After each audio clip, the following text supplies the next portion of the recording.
Welcome to our new series, Cut the Crap. I'm Thomas from Hardpoint Equipment. This is my training partner, Billy Bob. We're going to be discussing today the myth of the tactical knife. If any of us are really going to be honest, overhyped marketing nonsense pervades the majority of our industry. It is almost like if you buy a particular tool or accessory, you will be instantly transformed to some kind of warrior immortal.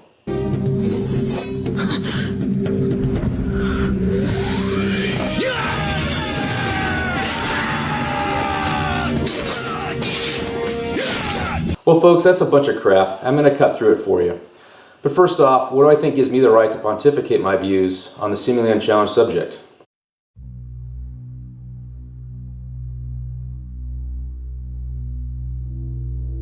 So what on earth is a tactical knife anyway? While most of us could cite numerous examples, few of us are probably able to define what one is.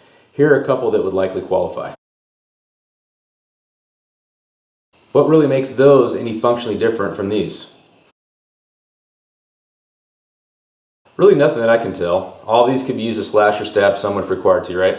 So again I ask, what makes knives tactical? Really, what makes anything tactical? While others may offer different answers, I would argue that essentially boils down to just three things: appearance, price, and marketing. If I take a standard hunting knife, texture coat the blade black or tan, label it something combat-y, and increase the price, I have, voila, produced a tactical knife. It's alive! Oh, it's alive! It's alive! It's alive! But tactical knives don't necessarily equal combat blades, which are historically the primary weapons of war. In modern America, firearms now serve that role, and in the overwhelming majority of circumstances, are a far superior choice for personal protection. So at Hardpoint Equipment, we've taken a different approach. We don't make tactical knives, we make highly functional tools that can also fill a critical protective gap in the extreme cases it's required. What is this protective gap? Let's call it the grappling or hands-on 0 to 3 foot range. It's an axiom within the shooting world that your handgun is used to fight your rifle. The MantiCuda is designed to operate in that rare but very real domain of extreme close range where neither can be effectively brought to bear on the threat. Some examples of this be when you're protecting your others in too close proximity to employ your firearm, or when you're fighting for your firearm in a disarmament situation, or your firearm fails. The MantiCuda, the short but wide blade that's perpendicular in orientation to the full-size handle, excels at this range, requiring almost no skill to use since all the forces of the thrust are channeled into the bone structure of the arm instead of applying that pressure to the wrist. Just draw and drive. The advantage over a conventional style blade is that at this extreme close range, I can't get the right wrist position for a proper thrust. I need to create distance in order to be able to lock that out. So there's a similar problem with these style of knives where the blade is at the top of the handle, and that whether I'm long range or close range doesn't matter. The blade is always at the top of the hand, which channels all those forces into the wrist, requiring muscle strength. Unlike punch daggers, the MantiCuda offers much greater stability in the hand. You'll notice if I come in and hit at an angle, it wants to turn in the hand, which is bad, obviously. However, the MantiCuda, when I come in, because I have such a greater amount of grip on the handle, it doesn't really matter if I don't come in straight. I'm going to still keep control of it.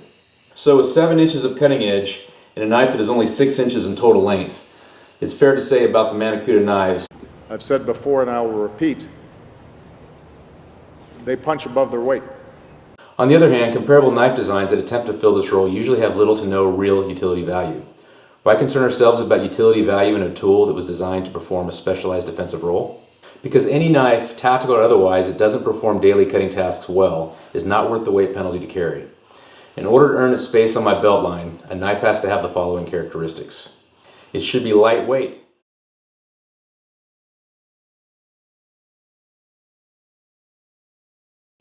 Easily accessible. It should be sharp.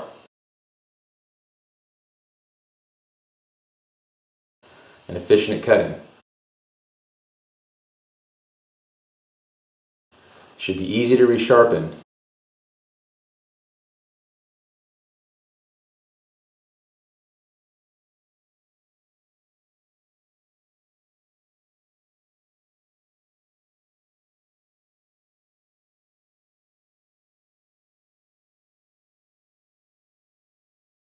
And it should be durable. Right on the knot.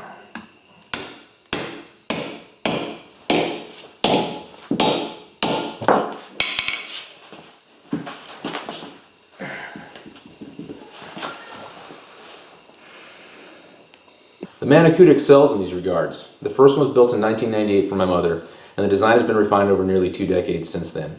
In fact, I received a patent on it in January of 2010.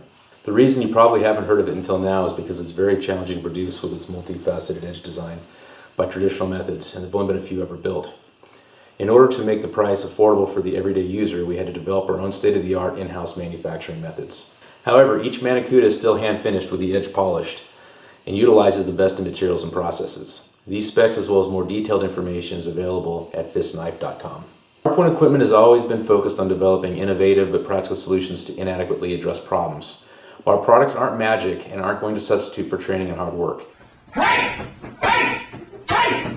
Hey! Hey! Hey! Hey! Hey! Hey! Hey! They do help to simplify the challenges we face and maximize our advantages. If you enjoyed this video, please like and subscribe if you want to see more. I'm Tom from Hardpoint Equipment, and this is Billy Bob. Thank you for watching. Hope to see you again soon. Until then, keep it real.